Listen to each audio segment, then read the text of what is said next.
Hello everyone, ఈ వీడియోలో సింపుల్గా బ్యాంగిల్ బాక్స్ ఎలా తయారు చేసుకోవాలో చూపిస్తానండి. దీనికోసం ఫస్ట్ మనం స్క్వేర్ షేప్లో ఉన్న బాక్స్ తీసుకోండి. ఎంటీ బాక్స్ ఏదైనా మనకి గ్రోసరీస్లో అలా వస్తాయి కదా.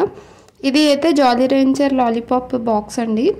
ఇది తీసుకునేటప్పుడే నేను ఒక ఐడియాతో తీసుకున్నాను.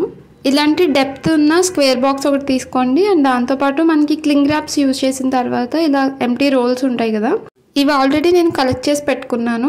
ఈ రోల్స్ అయితే బ్యాంగిల్ బరువుకి వంగిపోకుండా ఉంటాయి, స్ట్రాంగ్గా ఉంటాయి. ఇంకా ఆల్టర్నేట్ చూసాను కానీ అవంత స్ట్రాంగ్గా అనిపించలేదు. ఈ రెండు మెటీరియల్స్తో మనం బ్యాంగిల్ బాక్స్ తయారు చేసుకోవచ్చు అండి. ఫస్ట్ నేను 3 rows వచ్చేలా పెడదాం అనుకున్నాను, కానీ నాకు ఇలా స్ట్రైట్గా అయితే బాగుంటుంది అనిపించింది. సో ఎంత పొడుగుంటుందో చూసి ఫస్ట్ మార్కింగ్ చేసుకున్నాను. చాలా సింపుల్ అండి. ఈ 2 ఐటమ్స్ మన దగ్గర ఉంటే సరిపోతుంది. రోల్స్ ఇంకా ఇలాంటి స్క్వేర్ బాక్స్ డెప్త్ ఉన్నది తీసుకుంటే సరిపోతుంది. చాక్ మీరు ఏంటంటే సాఫ్ట్గా ఉన్నది కాకుండా చివర ఇలా జిగ్జాగ్లా రంపం చాక్లా ఉంటుంది కదా, ఆ చాక్ అయితే మీకు త్వరగా కట్ అవుతుంది. నేను ఫస్ట్ది మార్కింగ్ చేసుకొని కట్ చేసుకున్నప్పుడు కొంచెం సైజ్ అయితే డిఫరెన్స్ వచ్చింది. సెకండ్ది కరెక్ట్గా వచ్చింది. సో ఫస్ట్ దానికి నేను ఏం చేశానంటే వేరే చిన్న కార్డ్బోర్డ్ తీసుకుని అది సపోర్ట్ పెట్టాను. అంటే కట్ చేసినప్పుడు మనకి డిఫరెన్సెస్ వస్తాయి. సో మార్కింగ్ అనేది ప్రాపర్గా చేసుకొని ఆ మార్కింగ్ లైన్ వైపే కట్ చేసుకోవాలి. ఇప్పుడు ఫస్ట్ది కట్ చేశానండి, అది ప్లేస్ చేశాను. ఇంకా సెకండ్ది కూడా మార్కింగ్ చేసుకొని కట్ చేసుకొని సేమ్ ఇలానే ప్లేస్ చేసుకోవాలి. ఈ రోల్స్ మనం క్లింగ్ ర్యాపే కాదండి, అల్యూమినియం ఫాయిల్ యూజ్ చేసిన తర్వాత వచ్చే రోల్స్. పిల్లలకి నోట్బుక్స్కి కవర్ వేస్తాం కదండి, ఆ కవర్ అయిపోయిన తర్వాత మనకి రోల్ ఉంటుంది, ఎంటీ రోల్, అది యూజ్ చేసుకోవచ్చు. అసలు ఇవేం కాదు అనుకుంటే పీవీసీ పైప్ది కూడా మీరు కట్ చేయించుకొని ఆ సైజ్కి యూజ్ చేసుకోవచ్చు. ఈ క్లింగ్ ర్యాప్స్ మా వర్క్ ప్లేస్లో ఎక్కువ ఉంటాయి. సో అంటే ఎంటీ అయిపోయినవి, వీటితో ఏదైనా క్రాఫ్ట్ చేయాలని ఎప్పటి నుంచో అనుకుంటున్నాను. అండ్ స్క్రీన్ పైన ఒక రిఫరెన్స్ పిక్ పెడతానండి, అది చూసిన తర్వాత నేను ఇది ఇలా చేస్తే బాగుంటుంది అనిపించింది.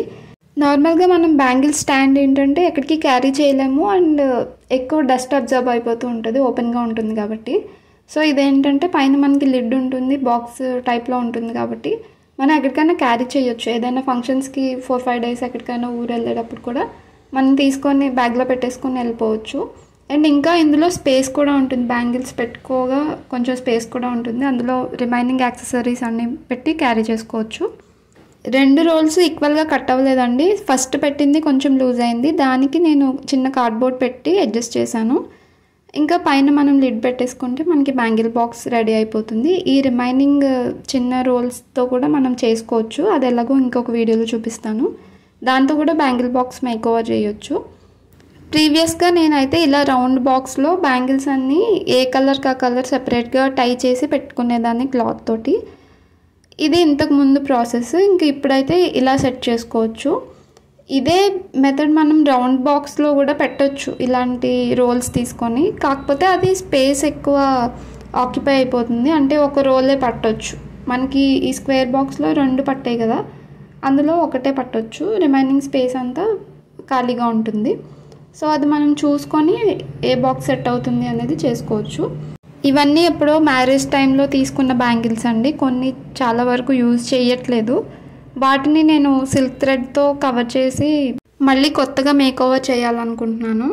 ఈ బాక్స్ మెథడ్ అయితే నాకు నచ్చిందండి. అండ్ చాలా కన్వీనియంట్గా ఉంది, మనం ఎక్కడికైనా క్యారీ చేయొచ్చు అండ్ మనం స్టోర్ చేసుకోవచ్చు, అంటే డస్ట్ అది పట్టదు. నార్మల్గా ఈ బ్యాంగిల్స్ అయితే పర్లేదు. సిల్క్ థ్రెడ్ బ్యాంగిల్స్ అయితే బ్యాంగిల్ స్టాండ్లో పెట్టలేము, ఎందుకంటే అవి వెయిట్ ఉంటాయి కొంచెం అండ్ త్వరగా డస్ట్ అబ్జర్వ్ అయిపోతుంది. సో అందుకని ఇలాంటి బాక్స్ అయితే ప్రిఫర్ చేయొచ్చు. నేను నిలువుగా ఎందుకు పెట్టానంటే బ్యాంగిల్స్ పెట్టిన తర్వాత కూడా మనకి ఇంత స్పేస్ ఉంటే మనం రిమైనింగ్ యాక్సెసరీస్ అవి పెట్టుకోవచ్చు. అండ్ ఇవి గాజులు కాబట్టి కొంచెం దూరంగా పెట్టుకుంటే బెటర్.